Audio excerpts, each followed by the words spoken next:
नमस्ते। आप सभी का स्वागत है और अनुरोध है कि कृपया हमारे चैनल को सब्सक्राइब करें। सब्सक्राइब करने के साथ साथ वीडियो को लाइक अवश्य करें, इससे हमारी रीच बढ़ती है। साथ में वीडियो को बाद में शेयर भी करें और आपको याद दिला दें कि हमारा जो आपण मर्चेंडाइज स्टोर है वहाँ पर बहुत सारी क्लोथिंग लाइन्स, जिसमें विंटर क्लोथिंग, हुडीज़, जैकेट्स इत्यादि, धार्मिक थीम्स पे, बटोगे तो कटोगे की थीम पे, और कुछ समर क्लोथिंग भी है, वो सब उपलब्ध है। आप अवश्य वहाँ जाएं और अपनी परचेजेस करें। बात करूँगा आज कि भाई ये डीप स्टेट का लेटेस्ट नाटक क्या हो रहा है सीरिया में। आपको पता है कि सीरिया में जो बशर अल असद की जो सरकार है, वो बशर अल असद की सरकार रशिया से सपोर्टेड है। रशिया से सपोर्ट के साथ साथ वो इराक़ को भी सपोर्ट करती है। देखिए, बशर अल असद जो है वो शिया है और लेबनान में जो ग्रुप लड़ रहा है हिजबुल्लाह, वो भी शिया है और ईरान शिया है। इराक़ शिया मेजॉरिटी है, लेकिन इराक़ में अमेरिका काबिज़ है। एक तो ये रहा आपका इराक़ में अमेरिका का एक प्रकार से आधिपत्य है, लेकिन ईरान जो है वो इराक़ के कुछ हिस्से से अपना जो साजो सामान है, जो वेपनरी है और लॉजिस्टिक्स, वो सारा भेजता है कहाँ?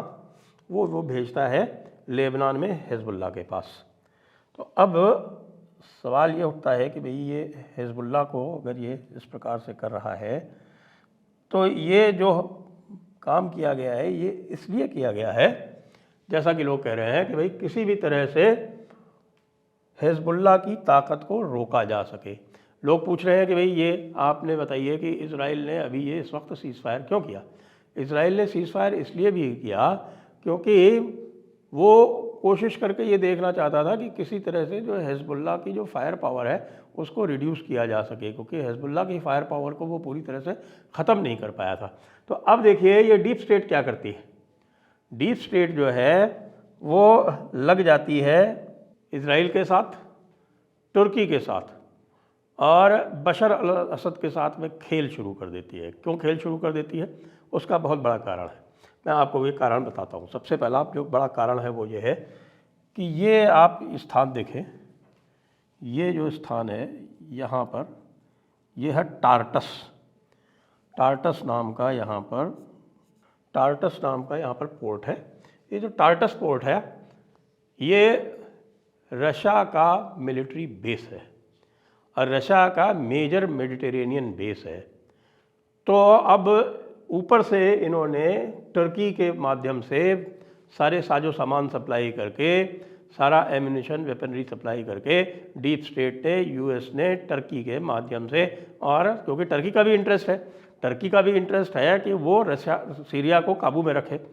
देखिए, टर्की जो है वो सुन्नी मुस्लिम है, लेकिन इन्हीं सुन्नी मुस्लिम में एक जो एरिया पूरा जो है वो ये एरिया है। आप ये देखें, ये जो पूरा क्षेत्र है ये है कुर्दिस्तान। यानी ये भी सुन्नी मुस्लिम है, लेकिन इनकी एथनिसिटी जो है वो कुर्द है। इसी तरह से आप ये देखें कि यहाँ पर एक बड़ा क्षेत्र है, ये ऑटोनमस कुर्दिश रीजन है इराक़ में, और कुछ यहाँ पर भी कुर्दिश रीजन है। ये इराक़ में है और ईरान में भी यहाँ पर ये कुर्दिश रीजन आपको दिख रहा है। तो यहाँ ईरान क्या करता है कि ये जो कुर्दिश रीजन है यहाँ से शुरू होके और इधर से होते हुए और यहाँ से ये साजो सामान भेजता है इधर लेबनान में। ये रास्ता है। तो ये जो लेबनान का रास्ता है ये इनको रोकना है। लेबनान के रास्ते को रोकने के लिए और ईरान की फायर पावर को कम करने के लिए, रशिया को इंगेज करने के लिए। क्यों? क्योंकि ये चाहते हैं कि भाई यूक्रेन में रशिया जो है वो निश्चित रूप से विजयी होता चला जा रहा है। रशिया की जो पावर है उसको कैसे कम किया जाए, रशिया के रिसोर्सेज को कैसे डिस्ट्रैक्ट किया जाए। तो ये इनका एक तो डिस्ट्रैक्शन का एक उद्देश्य है। दूसरा इनका ये उद्देश्य है कि भाई किसी भी तरह से बशर अल असद को हटा दिया जाए। बशर अल असद शिया है और एक प्रकार से सीरिया पे कब्ज़ा हो जाए, अलग अलग ग्रुप्स का कब्ज़ा हो जाए। वहाँ पे बहुत सारे ग्रुप्स ऑपरेट होते हैं, वहाँ पे आईसिस भी ऑपरेट करता है, और वहाँ पर HTS नाम का एक मिस्टर जोलानी है साहब, अल जोलानी। सो वो अल जोलानी साहब जो हैं, उनका HTS नाम का ग्रुप है, जो कि ये आपका जो नॉर्दर्न एरिया है टर्की का, यहाँ पर ये जो क्षेत्र है, यहाँ पर इनका बेस था। अब ये यहाँ से अचानक नीचे चल पड़े, एलेप्पो पर कब्जा कर लिया, इधर ये इडलिब है, इस पर कब्जा कर लिया, फिर यहाँ तक पहुँच गए, ये हामा पे इन्होंने लगभग कब्जा कर लिया है। और अब ये जो मेजर इनका जो बेस है, ये होम्स, इसके लिए लड़ाई चल रही है। फिर नीचे एक दर्रा नाम की जगह आती है, यहाँ पे आईसिस वगैरह के जो ग्रुप्स थे, जो नीचे से ये जॉर्डन की तरफ से ऑपरेट कर रहे थे, इन्होंने यहाँ कब्जा कर लिया। ये जॉर्डन है, देखिए ये जॉर्डन है। तो अब यहाँ पर कब्जा करके इस वक्त जो है वो कोशिश ये हो रही है, दमिश्क यानी दमिश्क, ये दमिश्क है, दमिश्क पे कब्जा अगर ये कर लेंगे और या होम्स तक पहुँच गए, ये रास्ता अगर बंद हो गया और किसी तरह से ये कोस्ट की तरफ चले गए, जहाँ ये आपका टार्टस पोर्ट है, टार्टस पोर्ट के साथ साथ में ये एक जगह है, ये बड़ा एक आपका ऑयल टर्मिनल है, इसका नाम है बानियास। अब इस ऑयल टर्मिनल के माध्यम से ऑयल आता है और ऑयल जाता है। तो बानियास और टार्टस अगर चले गए दमिश्क से हाथ से, यानी कि हमारे बशर अल असद के हाथ से, तो ये समझ लीजिए कि वो चले गए रशिया के हाथ से, और रशिया के हाथ से जाते ही रशिया का जो मेडिटेरेनियन बेस है वो एक तरह से ख़तरे में आ जाएगा, और पूरे चांसेस हैं कि फिर वो भी कब्ज़े में आ जाएगा इन विद्रोहियों के, और वो रशिया को किसी भी तरह से मंजूर नहीं। तो आप देख रहे हैं ना, ये पूरी तरह से कैसे खेल चल रहा है। ये ग्लोबल खेल है, और ये खेल इसलिए खेला जा रहा है कि भैया रशिया फंसा रहे, और बाद में जब ट्रंप आवे 1.5 महीने के बाद, तो ट्रंप भी इसी चक्कर में फंसा रहे, और इनके जो आईसिस वाले हैं वो खेल कर जाएं।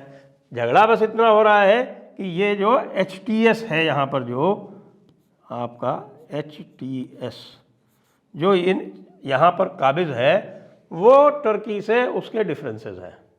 वो कहता है कि भाई सीरिया को अलग अलग सेल्फ गवर्नड क्षेत्रों में बांट दिया जाए, जिसका जहाँ पर कब्जा है वो वहाँ पर सुप्रीम रहे। तो ये इसलिए अब ये देखिए, ये जो क्षेत्र है ये कुर्दों का क्षेत्र है।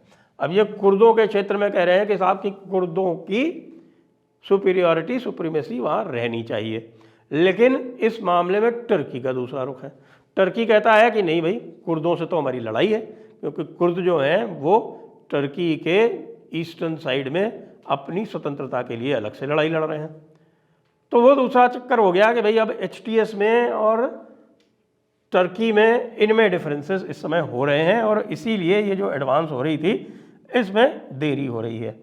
अब लोग कह रहे हैं कि साहब ये दर्रा वाले पहुंच जाएंगे क्या दमिश्क? नहीं, ऐसा है कि ये जो दमिश्क है ना, आप ये देख रहे हैं ना, ये जो काला काला काला काला कुछ कुछ दिखाई पड़ रहा है, ये पहाड़ियाँ हैं। ये दमिश्क की नेचुरल डिफेंसेस हैं।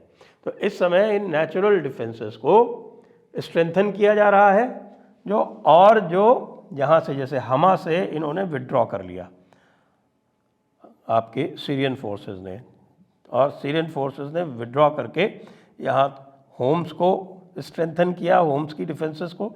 होम्स भी काफ़ी इनडिफेंसिबल टाइप का है, ओपन में है, लेकिन उसके पीछे जो ये आपको ये जैसे ये लेबनान में ये देख रहे हैं काले काले, उसी तरह से ये जो आपको दिख रही है यहाँ पर डिफेंसेस बना ली हैं, और इसके आगे वो दमिश्क को तो नहीं आने देंगे। दूसरी तरफ इधर ये डिफेंसेस बना रहे हैं टार्टस की तरफ, यहाँ भी आप देख रहे हैं कि ये पहाड़ियाँ वगैरह हैं, यहाँ पर डिफेंस बना रहे हैं जिससे ये एक्सिस जो है वो खुली रहे। तो ये चक्कर चल रहा है साहब, और ये पूरी तरह से खेला डीप स्टेट का है। अब बशर अल साहब कैसे बचेंगे?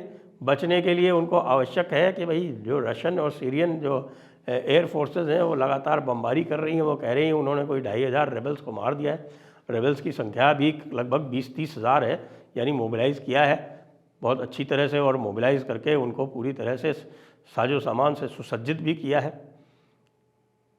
डीप स्टेट किसी भी तरह से थर्ड वर्ल्ड वॉर का जो ख़तरा है उसको टलने नहीं देना चाहती। वो ये चाहती है कि भाई ये थर्ड वर्ल्ड वॉर का ख़तरा अगर यूक्रेन से मान लीजिए ख़त्म भी हो गया, यूक्रेन में ज़्यादा बढ़ाएंगे तो ख़तरा ये है कि भाई यूरोप पर जो ओरिशनिक नाम की जो मिसाइल अभी जिसका डिस्प्ले किया था रशिया ने, वो कहीं यूरोप पे ना चला दे। उससे बचने के लिए उन्होंने ये डाइवर्शन किया है। यहाँ पर डाइवर्शन कह लें इसको या डिस्ट्रैक्शन कर लें कि ये पूरा इन्होंने सीरिया को ख़तरे में डाल दिया है। अब ईरान का अगर रास्ता रुक जाएगा तो इजराइल सेफ हो जाएगा। अब इजराइल भी सीरिया का ये जो हिस्सा है ये देख रहे हैं आप, ये है गोलन हाइट्स। ये गोलन हाइट्स पे कब्जा करके बैठा हुआ है।